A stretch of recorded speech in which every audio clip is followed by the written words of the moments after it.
DJI Neo AI Drone. This is a great little drone from DJI that is kind of an entry-level drone.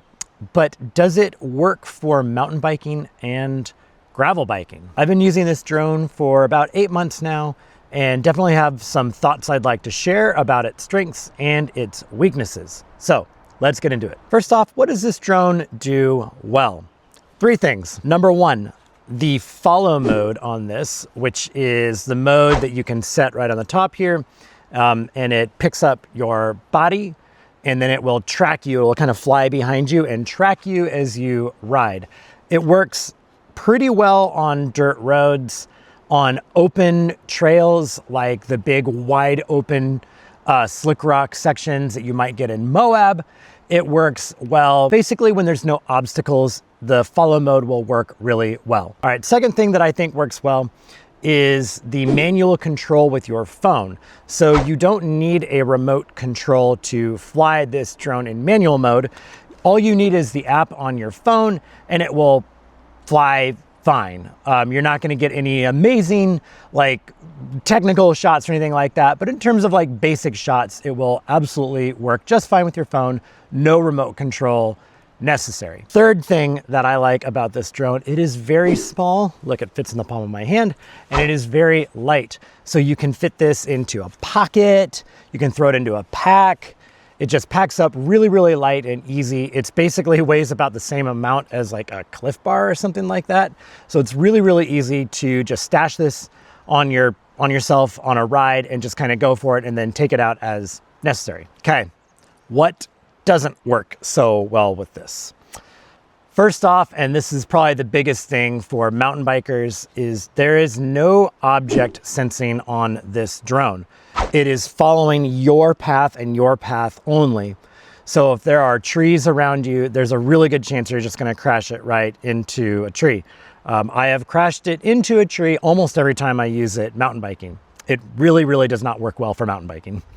In fact, one time in Moab, it crashed so hard, it clipped a branch and then it knocked the battery out and then it just nosedived right into a rock and broke the gimbal and I had to send it in. It was out for, like a few weeks. DJI was quick with the repair, but it did cost about $100 and the time lost without it. Second thing that is not so great about this drone is it is slow in AI mode.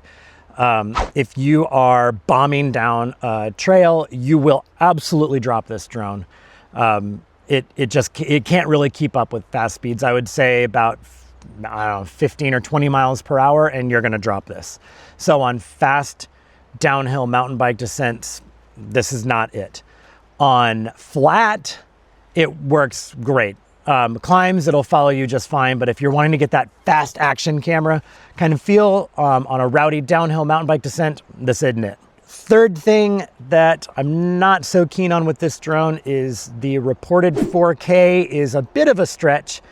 It is somewhere between HD and 4K, basically like a low quality 4K, but when you have it next to high quality 4K, you can definitely tell in a video the change in video quality. It's just not quite 4K.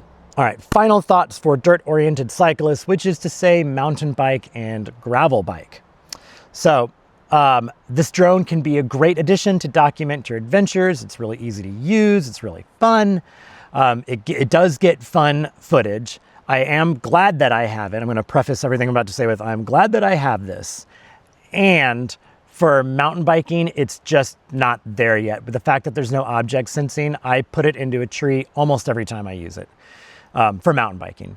So it's just not there yet with making its way on windy switchbacks and trails and keeping up with the speeds and the changing corners that you would get on any kind of basic mountain bike trail. Another thought is that it's just so slow, so it's really, really easy to drop it. I find that I'm constantly having to stop, turn around, go back, kind of get it to recognize me again, and then head back out. So that's honestly, it's pretty annoying. For gravel riding though, it's a bit of a different story. So for gravel riding, this is a pretty powerful tool.